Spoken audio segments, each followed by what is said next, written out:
ETF index mutual funds నేర్చుకుని stock మార్కెట్లో రాణించాలనుకుంటున్నారా? వెంటనే ఈ నెంబర్కి కాల్ చేయండి.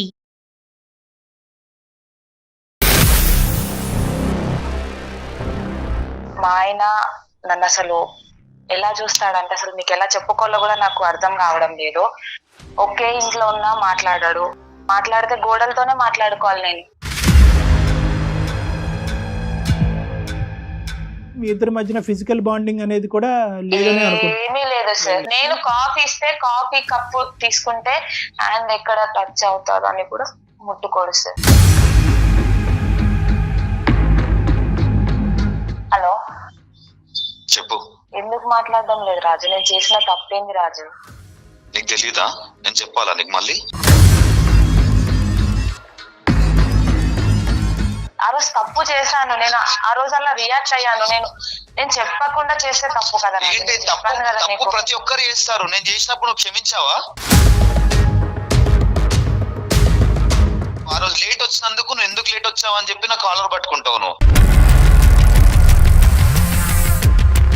ఒక పక్క మా ఆయనని చూడాలా లేకపోతే వీడిని చూడాలా నాకు అర్థం కాలేదు.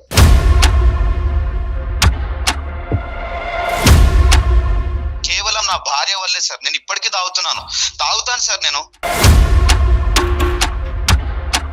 నేను ఇమీడియట్ గా ఇంకా ఎఫ్ఐఆర్ ఫైల్ చేయగానే పోలీసులు 2 దెబ్బలు కొట్టారండి మా హస్బెండ్ ని.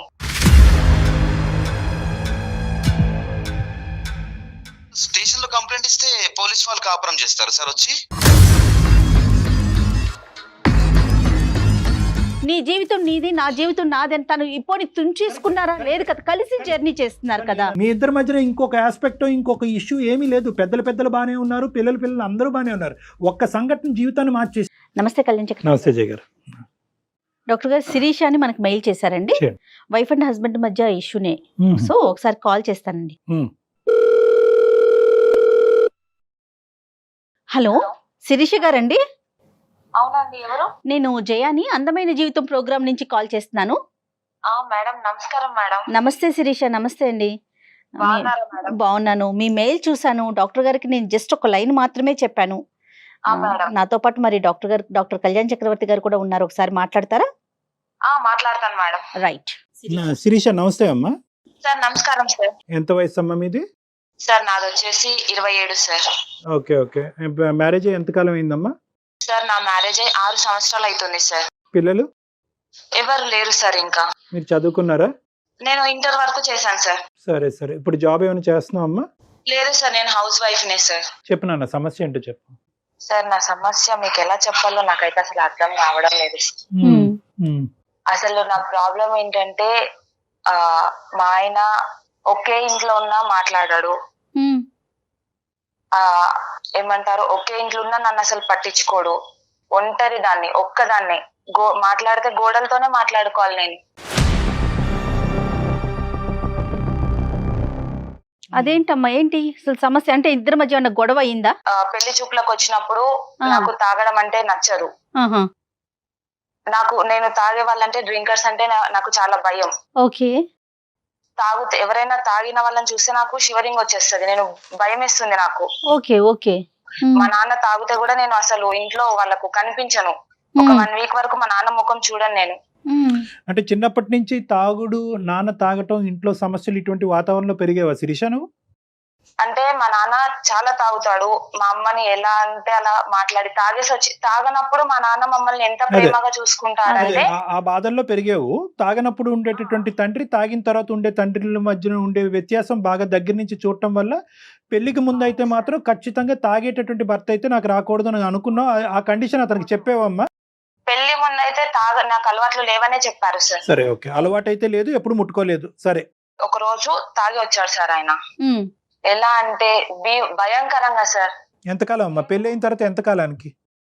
సంవత్సరానికి సార్. 1 సంవత్సరానికి. ఓకే. అప్పటి వరకు తాగలేదు సార్. చాలా బాగా చూసుకున్నాడు. ఇద్దరు మంచిగా ఉన్నారు. లైఫ్ ని చాలా బాగా ఏది అడిగినా సరే నాకు రిస్ట్రిక్షన్స్, నాకైతే ఎలాంటి రిస్ట్రిక్షన్స్ పెట్టలేదు. పెళ్లికి ముందు, పెళ్లి అయిన తర్వాత కూడా నాకు ఎలాంటి రిస్ట్రిక్షన్స్ పెట్టలేదు. చాలా బాగా చూసుకున్నారు. ఎప్పుడైతే ఆయన తాగొచ్చారో నాకైతే చచ్చిపోవడాన్ని అన్నంత భయం వేసింది సార్ ఆయన తాగి రావడం వల్ల. తాగి రావడం వల్ల, తర్వాత ప్రవర్తన వల్ల అమ్మా ఊగుతున్నాడు, ఊగుతూ పడిపోతున్నాడు, రోడ్డు మీద పడిపోతూ తూలుతూ వస్తున్నాడు సార్.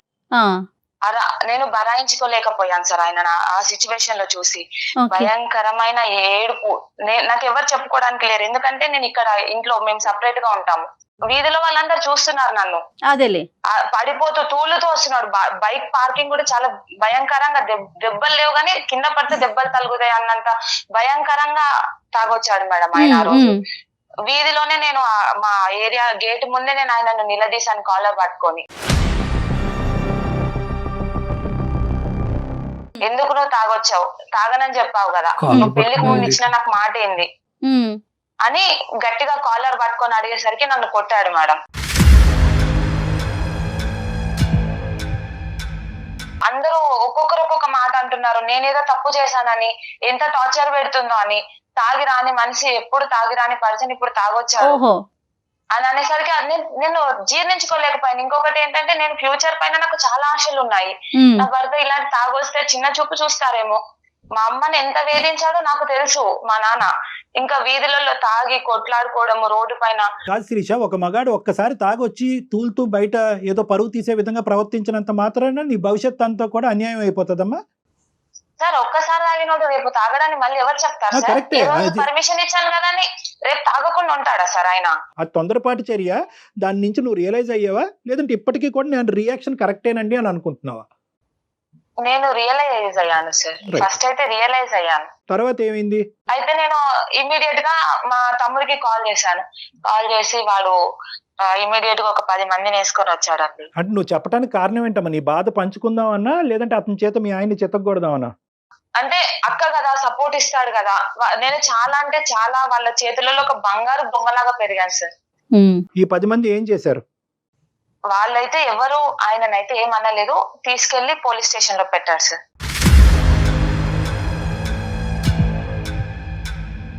పోలీస్ స్టేషన్ పిఎస్ కి తీసుకెళ్లిపోయారు. ఇలా కొడుతున్నాడు, గృహహింస చట్టం కింద అక్కడ పెట్టేశారు. నేను మా హస్బెండ్ ని అంటే తప్పు చేస్తున్నాను అని చెప్పేసి నాలో నేను అనుకుంటున్నాను, అసలు నేను కలల కన్నా ఫ్యూచర్ ఏంది, నేను ఇక్కడ పోలీస్ స్టేషన్ లో నిలబడడం ఏంటి. అయితే అప్పుడు మా తమ్ముడు నన్ను చాలా బెదిరించాడు అనమాట. కేసు పెట్టు, నిన్ను ఎట్లా పెంచుకున్నాం మేము, నువ్వు ఏంది ఇట్లా అది ఇది అని చెప్పేసి చాలా అంటే కళ్ళతో చూపుతో బెదిరిస్తే, ఒక పక్క మా ఆయనని చూడాలా లేకపోతే వీడిని చూడాలా నాకు అర్థం కాలేదు ఆ సెకండ్ లో. నేను ఇమీడియట్ గా ఇంకా ఎఫ్ఐఆర్ ఫైల్ చేయగానే పోలీసులు 2 దెబ్బలు కొట్టారండి మా హస్బెండ్ ని.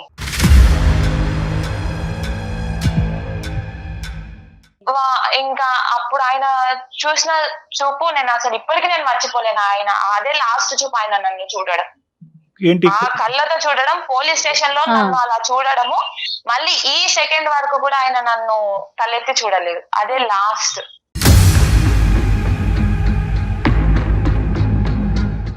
మీ ఇద్దరి మధ్యన ఫిజికల్ బాండింగ్ అనేది కూడా ఏమీ లేదు సార్. నేను కాఫీ ఇస్తే కాఫీ కప్పు తీసుకుంటే హ్యాండ్ ఎక్కడ టచ్ అవుతారు అని కూడా ముట్టుకోడు సార్. ఫుడ్ అమ్మా, ఫుడ్ వడ్డించుకుంటాడు, నీ చేత ఫుడ్ వడ్డిస్తాడు, అది కూడా బయటనా? ఒక 10 రోజులు నేను ఆయనకు ఫుడ్ పెట్టాను సార్. అంతే. ఆ పోలీస్ స్టేషన్ నుంచి వచ్చిన తర్వాత తినలేదు ఆయన.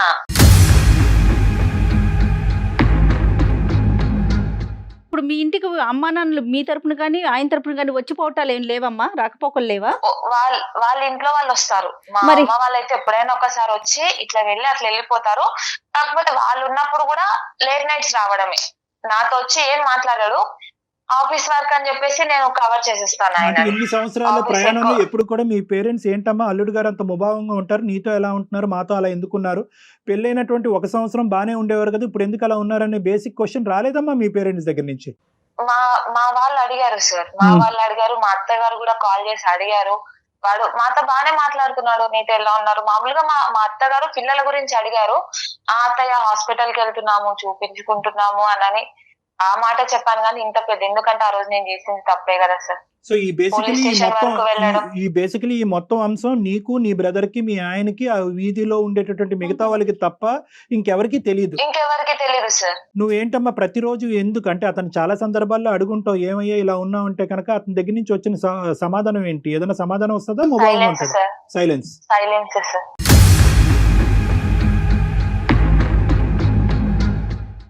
మరి నువ్వు ఏ ఆశతో అమ్మా, అంటే ఏంటి నీ ఆశ ఏంటి? రానున్న రోజుల్లో మనిషి మారుతాడన్నా ఏంటి నీ ఆలోచన ఏంటి, కోరిక ఏంటి? మనిషి మారుతాడనే నమ్మకం ఉంది సార్, ఎందుకంటే 1 year ఆయనతో కలిసి సంసారం చేశాను కదా సార్. ఆ బౌండింగ్ నాకు ఇంకా ఇప్పటి వరకు గుర్తుంది కదా సార్.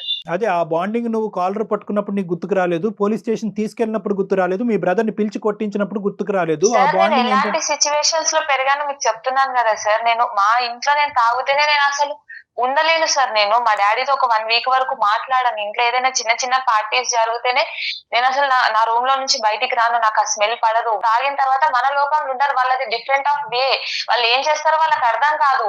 అంటే ఏంటంటే నేను బంగారంగా పెరిగాను, మా నాన్న తాగొచ్చినా కూడా అద్భుతంగా బాగా చూసుకున్నారు నన్ను అంటే కనుక ఎస్, ఇది ఇంకా బంగారమైన జీవితమేమో, ప్రొవైడెడ్ నువ్వు ఇంకొక అవకాశం ఇచ్చుంటే.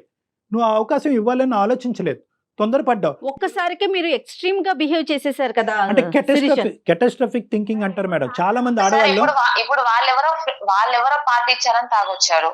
రేపొద్దున ఈయన 10 సార్లు పార్టీ కరెక్టేనమ్మా. రేపొద్దున రాకుండానే అమ్మ, రేపొద్దున వస్తే కనుక, రేపొద్దున ఇలా అవుతే కనుక, రేపొద్దున నా భవిష్యత్తు ఇలా అవుతాయి, ఈ ఊహాజనకమైనటువంటి ఆలోచన వాస్తవానికి నిజం అవుతుందో లేదో గానీ అది జరగకముందే నీ జీవితాన్ని ఈ రోజు నాశనం చేసుకుని ఎదుర్కొంటూ కూర్చున్నావు. 5 సంవత్సరాల నుంచి నువ్వు ఒంటరిగా మిగిలిపోయావా లేదా చెప్పండి. దీన్ని కెటాస్ట్రాఫిక్ ఉన్నాను. ఒంటరితనం, మనిషి ఉండి ఒంటరితనం, అది ఇంకా దరిద్రం అమ్మ. ఎవరు లేకపోతే ఎవరు లేరు అని అనుకోవచ్చు, కళ్ళెదురుకుంటా మనిషి ఉండి అంతకు ముందు 1 సంవత్సరం పాటు అద్భుతంగా జీవితాన్ని అనుభవించిన నువ్వు ఈ రోజు మనిషి ఎదురుగుంటా ఎలా మారిపోయాడే అని చూసినప్పుడల్లా నీకు ప్రతిరోజు ఒక కత్తిపోటు లాంటిదే.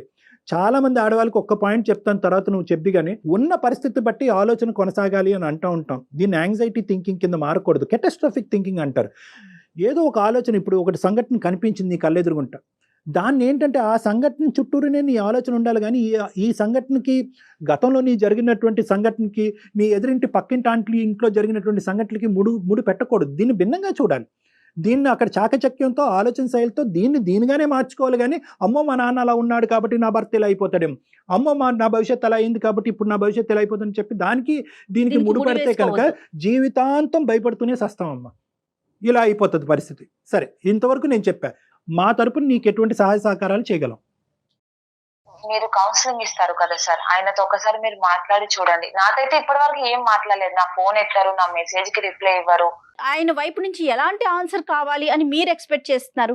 ఏం కోరుకుంటున్నారు మీ హస్బెండ్ వైపు నుంచి? మళ్ళీ కలిసి జీవిస్తామని ఒక చిన్న కాదమ్మా ఆశతోనే శిరీష, మీకు నేను ట్రై చేద్దామని చెప్పి శిరీష ఒకసారి మాట్లాడదాము.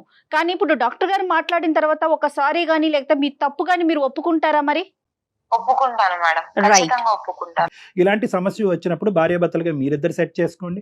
మీ ఇద్దరు సమస్య సెట్ అవ్వకపోతే తల్లిదండ్రుల వరకు వెళ్ళండి, తల్లిదండ్రుల వరకు సెట్ అవ్వకపోతే పోలీస్ స్టేషన్కి వెళ్ళండి అని చెప్తా ఉంటాం. నువ్వేం చేసావంటే ఇక్కడి నుంచి అక్కడ దుంకావు. సో ఈ రోజు ఎటువంటి పరిస్థితి వచ్చింది అంటే కనుక, అమ్మో పోలీస్ స్టేషన్కి ఈడ్చుకుని వెళ్ళినటువంటి నా భర్త రియాక్షన్ 5 సంవత్సరాల పాటు వనవాసం చూశాను కదా నేను. అలాంటిది ఇప్పుడు మళ్ళీ తల్లిదండ్రులు తీసుకెళ్తే కనుక ఇంకెలా ఉంటుంది అనే పరిస్థితి. బేసిక్ అంటే ఏదున్నా కూడా చిన్న ముళ్ళు గుచ్చుకున్న, అమ్మ నాకు ముళ్ళు గుచ్చుకుందని చెప్పేటటువంటి అవకాశం కూడా ఈరోజు నీకు లేకుండా పోయింది. దానివల్లే ఈరోజు మా సహాయ సహకారాలు తీసుకోవడానికి ట్రై చేస్తున్నాం. ఒకటమ్మా, ఇక్కడ మనం ఏం చేద్దాం అంటే కనుక, నువ్వు అపాలజీ చెప్పినా ఏం చెప్పినా కూడా ఫస్ట్ అతని మనసులో ఎక్కడ గాయపడింది అనేది ఫస్ట్ మనం తెలుసుకోవటం ఇంపార్టెంట్. సో అతనికి ఒకసారి అవకాశం ఉంటే ఫోన్ ఇవ్వండి అమ్మా, మాట్లాడదాం. కాల్ చేస్తారా మరి మీరు?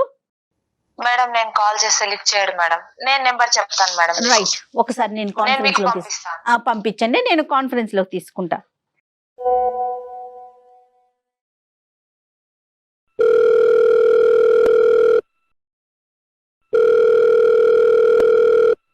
హలో, రాజు గారండి? అవునండి, ఎవరు? నేను జయానండి, అందమైన జీవితం ప్రోగ్రామ్ నుంచి కాల్ చేస్తున్నాను. చెప్పండి. నాకెందుకు కాల్ చేశారు? ఏం లేదు రాజు గారు, శిరీష గారు మీ వైఫ్ మాకు ఒక మెయిల్ పెట్టారు. అవును, మా వైఫ్ అండి. ఎస్. ఒక్కసారి నాతో పాటు డాక్టర్ కళ్యాణ్ చక్రవర్తి గారు కూడా ఉన్నారు. ఓకే. జస్ట్ ఒక విషయం మీతో మాట్లాడదాం అన్నట్లుగా కాల్ చేశాను. జస్ట్ మినిట్ అండి. ఏం మాట్లాడాలండి? రాజుగారు నమస్తే అండి. రాజుగారు నమస్తే. డాక్టర్ కళ్యాణ్ చక్రవర్తి అండి. మీరు వర్క్ లో ఉన్నారా? పర్లేదు, చెప్పండి. ఏం లేదు. చాలా దుఃఖంలో ఉంది అమ్మాయి, మీ వైఫ్. అంటే 6 years బట్టి 5 years బట్టి అనుకుంటాను సుమారుగా. ఏదో ఒక సంఘటన తర్వాత భార్యాభర్తలుగా మీరిద్దరు ఒకే ఇంట్లో ఉన్నా కూడా మీ ఇద్దరి మధ్యన ఎటువంటి సంబంధం లేదు, ఒక ఆలోచన లేదు, ఆఖరికి ఒక కంటి చూపు కూడా లేదు అనేటటువంటి ఒక చెరసాల, ఒక జైల్లో ఉంటున్నానండి అని ఆ అమ్మాయి అంది. మీరు మాట్లాడి ఇప్పుడు ఏం చేస్తారండి?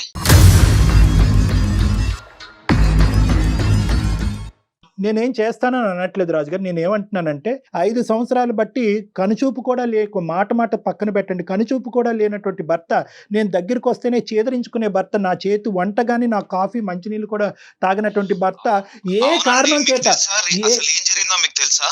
అందు గురించే మీకు చేశాను రాజుగారు. సరే, నేను తాగాను అని చెప్పింది, మీరు మీకు చెప్పిందో లేదో నాకు తెలియదు. చెప్పాను. తాగాను, కొట్టాను. సమాజంలో ఎక్కడ తాగట్లేరా? భర్తలు భార్యలను కొట్టట్లేదా సార్? చెప్పండి. లేదు అలా కాదు, ఆ అమ్మాయి హైపర్ గా రియాక్ట్ అయింది, అది నేను కాదనట్లేదు. మీరు ఎందుకు ఆ రోజు సంవత్సరం వరకు బాగున్న రోజు మీరు ఎందుకు ప్రామిస్ బ్రేక్ చేశారు? లేదంటే ఇలా ఫ్రెండ్స్ తోనే ఎక్కడో ఒక పార్టీ ఉంది, ఒక్కసారికి తాగుతాను అనేటటువంటి ఆలోచన ఆ అమ్మాయికి ముందే చెప్పారా? ఆ అమ్మాయి కంగుతుంది, హైపర్ గా రియాక్ట్ అయింది, చుట్టుపక్కల వాళ్ళందరూ కూడా అది ఇది అని చెప్పి నూరు పోసారు ఆ అమ్మాయి మైండ్ లో. ఆ అమ్మాయి కాలర్ పట్టుకుంది, మీరు చేయి పెట్టి కొట్టారు, వాళ్ళ తమ్ముడు వచ్చారు, పోలీస్ స్టేషన్కి వెళ్ళారు. మీరు ముందుగానే ఎందుకు ఆ అమ్మాయికి చెప్పలేదు? సార్, పెళ్ళైనా ఒక 6 నెలలు నేను అప్పటి వరకు నేను ఎంత బాగా చూసుకున్నాను ఏంటనేది అది కూడా చెప్పిందండి తను. మీరు చాలా బాగా ఒక చిన్న ఒకేషన్ వచ్చి చిన్న పార్టీ ఉండి నేను తాగడం అక్కడ జరిగింది. రాజుగారు దానికి ఎక్స్క్యూజ్ చేయలేదా సార్? చేయలేదా? కరెక్ట్. రాజుగారు మీరు చాలా బాగా చూసుకున్నారని చెప్తా ఉంది తను కూడా. అదే అందులో అసలు ఎటువంటి సందేహం లేదు. ఆ పార్టీకి వెళ్తున్నారని చెప్పారండి. పార్టీకి వెళ్తున్నారు ఫ్రెండ్స్ తో, ఇలా తాగే పరిస్థితి ఉంది. ఎందుకంటే ఆ అమ్మాయి యొక్క రియాక్షన్ అంతకు ముందు కూడా చెప్పుకుంటుంది. వాళ్ళ ఫాదర్ ఆఫీస్ నుంచి డైరెక్ట్ అక్కడికి వెళ్ళిపోయాను. ఇదంతా తనకి ఇప్పుడు చెప్పే అవకాశం అర్థం చేసుకొని చెప్దామని అనుకునే గ్యాప్ లోనే ఓపిక అనేది ఒకటి ఉంటుంది సార్. అది లేనప్పుడే ఏదో ఇలా జరుగుతుంది. కానీ ఒకే అంశం నేను అడుగుతానండి. అంటే ఒకే అంశం, నేను ఒక సింగిల్ క్వశ్చన్ అడుగుతాను, తర్వాత మీరు కంటిన్యూ చేద్దరు. కానీ రాజు గారు, మీ భార్య పెళ్లికి ముందు మీతో చెప్పినప్పుడు ఈ తాగుడంటే, సిగరెట్ అంటే నాకు అసహ్యం, ఎందుకంటే దానికి ఉన్నటువంటి బలమైనటువంటి కారణం మా నాన్న తాగినప్పుడు, మా అమ్మ నాన్న తాగి కొట్టుకుంటున్నప్పుడు అది చూడలేక ఇంకా జీవితంలో దాన్ని తాగేటటువంటి వ్యక్తి నాతో పాటు ప్రయాణం చేయకూడదు అనేటటువంటి ఉద్దేశం, ఆ ప్రామిస్ మీ దగ్గర నుంచి తీసుకుందా లేదా? నెంబర్ 1. నెంబర్ 2, ఒకప్పుడు ఇలా ఫ్రెండ్స్ తో పాటు తాగితే మీ వైఫ్ యొక్క రియాక్షన్ ఇలా ఉంటుందని అనుకున్నారా? లేదంటే ఈ ఒక్కసారికి ఓకే అన్నట్టు వదిలేస్తుంది అనుకున్నారా? మీరు ఏ ఎక్స్పెక్టేషన్ తో తాగారు, ఏ ఎక్స్పెక్టేషన్ తో ఇంటికి వచ్చారు? సార్, ఇప్పుడు మీరు తాగడం దాన్ని ఇప్పుడు హైలైట్ చేస్తున్నారా? లేదు, హైలైట్ చేయట్లేదు, ప్రామిస్ ని హైలైట్ చేస్తున్నాను. బిఫోర్ మ్యారేజ్ మీరు మాట్లాడుకున్న విషయాన్ని హైలైట్ చేస్తున్నారండి, అంతే. సార్, ఇప్పుడు ఏదైతే నేను తాగిన మాట, అవన్నీ కొట్టిన మాట, ఇది నిజమే.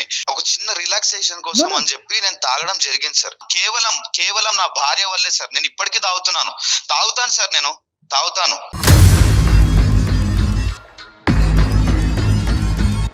ఎందుకంటే నా మనసు సార్ ఎంత కృంగిపోయిన ఆ సిచ్యువేషన్ లా అసలు నాకు తెలుసు సార్. అది సాటి మొగాడిగా నేను మీకు చెప్పాల్సిన అవసరం లేదు సార్. అసలు ఆ పరిస్థితుల్లో ఏం జరిగింది సార్? ఆ స్టేషన్ లో కంప్లైంట్ ఇస్తే పోలీస్ వాళ్ళు కాపురం చేస్తారు సార్ వచ్చి.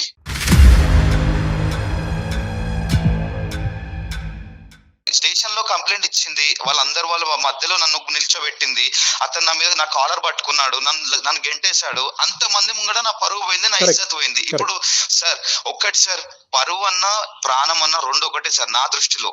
పోతే తిరిగి రావు సార్, మళ్ళీ తిరిగి రావు అవి. ఆ టైంలో ఎంత సఫర్ అయ్యానో, ఎంత బాధపడ్డానో నాకు తెలుసు సార్, నాకు తెలుసు. కరెక్టే, కానీ అదే మనసులో ఉంచుకొని నేను ఇలాగే ఉంటాను అంటే అది వైఫ్ అండ్ హస్బెండ్ రిలేషన్ కదండి, ఫ్రెండ్స్ కాదు కదా. For example first of all ఏంటంటే అతను ఎందుకు ఇలా చేశాడు, ఎందుకు ఇలా ప్రవర్తించాడు అనేది, ఆ అమ్మాయి ఎలాగైతే కనుక ఎందుకు నా భర్త ఇలా ప్రవర్తిస్తున్నాడు అనే సమాధానం గురించి వెయిట్ చేస్తుందో, ఇతను కూడా ఏంటంటే ఇతని ప్రవర్తనకి ఒక సమాధానం చెప్పాలి అనే విధంగా ఇంతకాలం వెయిట్ చేస్తున్నాడు. సో ఏంటంటే ఫస్ట్ సెక్షన్ ఏంటంటే కనుక, ఎందుకు ఇతను రాక్షసుడా, ఇతను ఏమైనా శాడిస్టా, అందరినీ ఇలా ఆడుకు చంపే దొబ్బే వ్యక్తి అయితే కాదు కదా. సో ఫస్ట్ ఆఫ్ ఆల్ ఏంటంటే ఎందుకు నా మనసు, అతను ఒక చాలా మంచి మాట అన్నాడు, నా యొక్క సెల్ఫ్ రెస్పెక్ట్ అయినా నా ప్రాణం అయినా ఒకటే, సెల్ఫ్ రెస్పెక్ట్ పోయిన రోజు నా ప్రాణం కూడా పోయినట్టే అని చెప్పి. ఫస్ట్ ఆఫ్ ఆల్ ఏంటంటే అతను ఎంత గాయపడ్డాడు అనేది మనం విన్న తర్వాత ఆ గాయానికి మందు ఏంటి అనేటటువంటిది నెక్స్ట్ ఫేజ్ లో వస్తుంది. అతను ఎందుకు ఆ గాయానికి మందు అడుగులు. రైట్, మరి ఒకసారి శిరీష్ కూడా లైన్ లోకి తీసుకుందామా రాజు గారు? దేనికండి అవసరం లేదు, నేను మాట్లాడనండి. మాట్లాడేవాడిని అయితే అప్పుడే మాట్లాడేవాడిని, నేను మాట్లాడను. ఒకసారి మాట్లాడితే కదా సమస్యకి పరిష్కారం. మీరు పరిష్కారం వైపు ఆలోచించట్లేదు అసలు. రాజుగారు ఏం ఆలోచించాలండి? నా, నా. 6 సంవత్సరాల నుంచి నేను ఒంటరిగా. రాజుగారు ఒక్క నిమిషం రాజుగారు. ఈ రోజు ఒక్కొక్క మెట్టు నా చేయి పట్టుకుని నిదానంగా ఎక్కించేస్తున్నారు డాక్టర్ గారు అని మీరు అనుకోవద్దు. నేను అనేది ఏంటంటే ఈ రోజు మీరు ఎంత క్షోభను అనిపిస్తున్నారు. ఆ అమ్మాయి ఒక్కతే అనుకుంటుంది నేనే నరకం అని. మీరు ఎంత క్షోభను అనిపిస్తున్నారు. ఒకే ఇంట్లో ఉంటూ పక్కన ఆడదాన్ని పెట్టుకుంటూ ఆ అమ్మాయి కళ్ళ వైపు చూడకుండా ఆ అమ్మాయిని తాకకుండా, ఇది కూడా నరకమేనండి. అందుగురించి ఇందాక జయ గారికి చెప్పాను, ఇది 2 రెట్లు నరకం. అది ఒక నరకం అయితే ఇది 2 రెట్లు నరకం. డాక్టర్ గారు అట్లీస్ట్ ఎవరికి వాళ్ళు అనుభవిస్తున్నారండి. ఆ అమ్మాయికి ఆ అమ్మాయి, ఈ అబ్బాయికి ఈ అబ్బాయి. అందుగురించి ఈ మౌన పోరాటం ఇక్కడతో ఆగాలి. ఏ కారణం చేత ఇరువురు బాధపడుతున్నారన్నది చూడాలి. సమస్యకు పరిష్కారం సంగతి తర్వాత చూద్దాం. అసలు మీరు ఏ కారణం వల్ల మీరు ఎలా ప్రవర్తిస్తున్నారు, ఆ అమ్మాయి ఈ సమస్యకి పరిష్కారం ఏమైనా వెతికి పట్టుకోగలదా? చెప్పాను కదా సార్, కారణం ఏందో మీరు అడిగారు, నేను మీకు చెప్పాను. మళ్ళీ ఆమెతో మాట్లాడమంటే నేను మాట్లాడలేను సార్. ఈ పెళ్లికి ఒక మీనింగ్ ఉంది. ఈ పెళ్లికి ఒక సమస్యకు పరిష్కారం కావాలంటే ఒక సమాధానం కావాలి. ఆ సమాధానం అనేది ఇరువురు పంచుకోవటం అనేటటువంటిది ఆ పెళ్లికి గౌరవం. ఇది ఒక పవిత్రమైనటువంటి బంధం. దీంట్లో ఏంటంటే మీ సమాధానం, ఎందుకంటే ఈ ఒక్క ఆస్పెక్ట్ తప్ప మీ ఇద్దరి మధ్యన ఏమీ లేదు నాన్న. మీ ఇద్దరి మధ్యన ఇంకొక ఆస్పెక్ట్, ఇంకొక ఇష్యూ ఏమీ లేదు. పెద్దలు బాగానే ఉన్నారు, పిల్లలు అందరూ బాగానే ఉన్నారు. ఒక్క సంఘటన జీవితాన్ని మార్చేసింది. సో కాబట్టి ఏంటంటే దీని పరిష్కారం వైపు తర్వాత చూద్దాం. ఫస్ట్ మీరిద్దరు ఒకరికొకరు సమాధానం చెప్పుకోండి. ఫస్ట్ ఆ అమ్మాయి ఏం చెప్తుందో వినండి. ఆ అమ్మాయితో మాట్లాడటం మీకు ఇష్టం లేకపోతే మేము ఆ అమ్మాయి మాటను మీకు మీడియేట్ చేస్తాం. ఒక్కసారి ఫోన్ కలవడానికి అవకాశం. ఇప్పుడు మీరేమంటారు? ఫోన్ కాన్ఫరెన్స్ పెడతారా తనకి? ఎస్ పెడదాం. ఇప్పుడు ఇది పెట్టి ఆ అమ్మాయి ఆలోచన ఏంటో మీరు వినండి, మీ ఆలోచన ఆ అమ్మాయికి చెప్పండి. ఒక్కసారి అవకాశాన్ని ఇవ్వండి ప్లీజ్, మై రిక్వెస్ట్. సరే పెట్టండి. థ్యాంక్ యూ నాన్న, thank you for allowing that. ఏం మాట్లాడుతుందో నేను చూస్తాను. హలో శిరీష. మేడం. అమ్మ రాజుగారు లైన్ లో ఉన్నారు మా, మీ హస్బెండ్. అయితే ఒకసారి శిరీషతో మాట్లాడండి. అమ్మ శిరీష నువ్వు మాట్లాడమ్మా. మీ ఆయనతో చాలా కాలం అయింది కదా మాట్లాడి. ఒకసారి మాట్లాడి, నీ మనసులో ఉన్న బాధ ఏంటో. అతను చాలా కష్టం మీద మనకి పర్మిషన్ ఇచ్చారు. ఒకసారి మాట్లాడు. హలో చెప్పు. ఎందుకు మాట్లాడడం లేదు రాజు? నేను చేసిన తప్పేంది రాజు? నీకు తెలీదా? నేను చెప్పాలా నీకు మళ్ళీ? నేను ఏం చేశా రాజు? నేను నీకు ఫస్ట్ పెళ్లికి ముందే చెప్పాను కదా రాజు, నాకు తాగితే నచ్చదు అని. తాగితే నేను బరాయించుకోలేను, తట్టుకోలేను అని కూడా చెప్పాను కదా రాజు. అయితే ఆ మాత్రం అంటే తాగినందుకు ఆ మాత్రం దానికి స్టేషన్ దాకా వెళ్ళిపోతావా? మీ ఇంట్లో మొత్తం చెప్పి ఇజ్జత్ మొత్తం తీయడానికి రెడీ అయిపోతావా? రాజు నేను ఇంట్లో వాళ్ళకి, ఒక మా తమ్ముడికే కదా రాజు చెప్పింది, మా ఇంట్లో వాళ్ళకి ఎవరికి చెప్పలేదు. అవును, మీ తమ్ముడు ఏమన్నా నాకు అర్థం కాదు అసలు ఏంది. మీ తమ్ముడు ఏమన్నా అనుకుంటుండా లేకపోతే ఏంది? మీ తమ్ముడిని చెప్పుడు ఏంది నువ్వు? మీ తమ్ముడు నాకు ఫోన్ చేసి మా అక్కని ఇట్లా చూసుకుంటలేమంట ఏంది ఇవన్నీ? నన్ను అడుగుతాడా మీ తమ్ముడు? ఎన్ని సంవత్సరాలు అయింది రాజు నువ్వు నాతో మాట్లాడక? ఒక్కసారైనా నాతో మాట్లాడాలని లేదా నీకు? మస్తు అమాయకంగా మాట్లాడుతున్నావు, ఏం తెలియనట్టు. అబ్బా అవార్డు ఇవ్వచ్చు నీకు. ఏం గుర్తు అంతే మర్చిపోతారు ఏంది? నాకు అర్థం కాదు మనుషులు.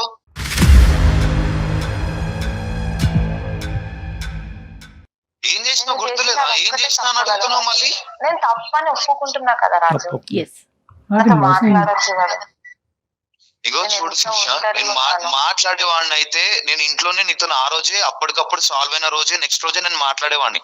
అది నాకు ఎంత గట్టిగా గుచ్చుకుందో నా గుండెకి నాకు తెలుసు. అర్థమవుతుందా?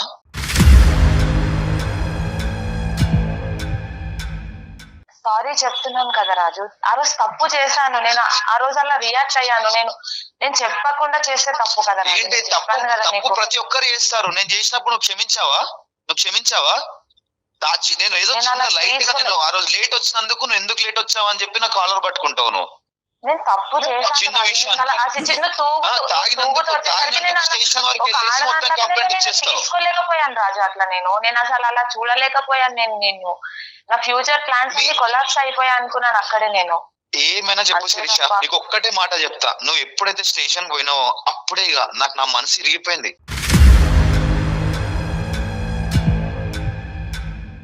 నీ అసలు ఎటువంటి ప్రేమ గాని చూపిద్దామన్నా రావట్లేదు. అసలు ఏం చేయాలో అర్థమైతలేదు. నువ్వు ఏమైనా తప్పు నాదే రాజు, సారీ. నేను సారీ నువ్వు ఏమైనా చెప్పు. ఏం సారీ? సూదితో గుచ్చి అయ్యో తగిలిందా సారీ అంటే ఆ దెబ్బ తగిలిపోయిందా? ఇన్ని రోజులు బట్టి నీకు రానటువంటి ఒక అవకాశం వచ్చింది. నీ భర్త నీతో మాట్లాడుతున్నాడు. ఇది ఒక బంగారం అవకాశం, దీన్ని సద్వినియోగం చేసుకోవాలి. కాబట్టి మేము అనుకున్నట్టే నువ్వు ఒక అడుగు ముందుకేసి అపాలజీ చెప్తున్నావు, సంతోషం. దీన్ని అన్కండిషనల్ అపాలజీ అంటారు. ఓకే, అన్ని విధాలుగా నా తప్పు అయ్యింది కాబట్టి నా తప్పు నేను తెలుసుకున్నాను, నేను హైపర్గా రియాక్ట్ అయ్యాను, అలా రియాక్ట్ అవ్వకుండా ఉండవలసింది, మా బ్రదర్ని ఇన్వాల్వ్ చేయకుండా ఉండవలసింది, పోలీస్ స్టేషన్కి వెళ్లకుండా ఉండవలసింది అనే విధంగా నువ్వు ఫస్ట్ అది ఒప్పుకోవాలి. అది మనస్ఫూర్తిగా, మా గురించి కూడా కాదు, సుమన్ టీవీ గురించి, అందమైన జీవితం గురించి కాదు, అది మనస్ఫూర్తిగా నువ్వు అది చెప్పాలనుకుంటే ఫస్ట్ ఆ ఆస్పెక్ట్ చెప్పు. తర్వాత నువ్వు ఏం చేస్తే కనుక రాజు మళ్ళీ ముందుకు వచ్చి నీతో పాటు ప్రయాణం కొనసాగిస్తాడన్నది నెక్స్ట్ అడుగుదాం. నీ కోసం, నీ కుటుంబం, నీ సంసారం కోసం అమ్మా, అది దృష్టిలో పెట్టుకొని మాట్లాడు. రాజు చెప్పు. రాజు సారీ రాజు. దేని ఏం సారీ? వాడు నిజంగా పోలీస్ స్టేషన్ వరకు పోతాడని నేను అనుకోలేదు రాజు. నువ్వు లేవా స్టేషన్ లో? నువ్వు లేవా? నువ్వే కదా వచ్చి ఇచ్చింది కంప్లైంట్.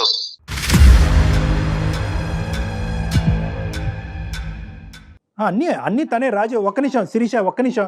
ఆ అమ్మాయి కావాలని చేసిందా, తెలివి తక్కువతనంతో ఇమ్మెచ్యూరిటీగా చేసిందా అనేది ఒక్కసారి ఆలోచించుకో.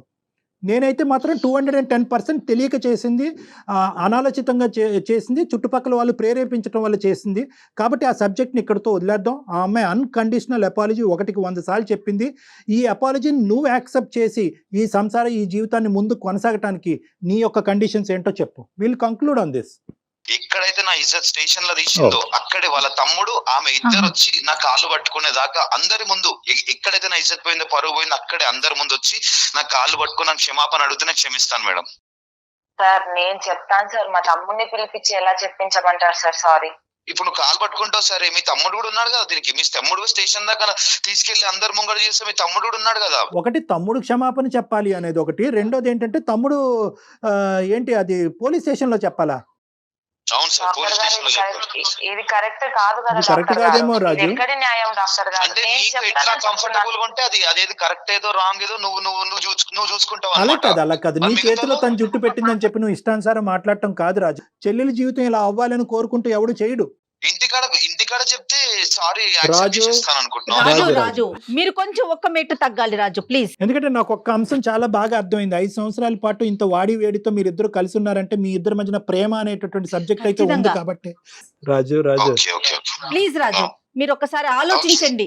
ఇప్పటికైనా కూడా ఆ అమ్మాయి అపాలజీ చెప్పింది, తమ్ముడి చేత అపాలజీ చెప్పిస్తానంది, కథ సుఖాంతం అని నాకు అనిపిస్తుంది.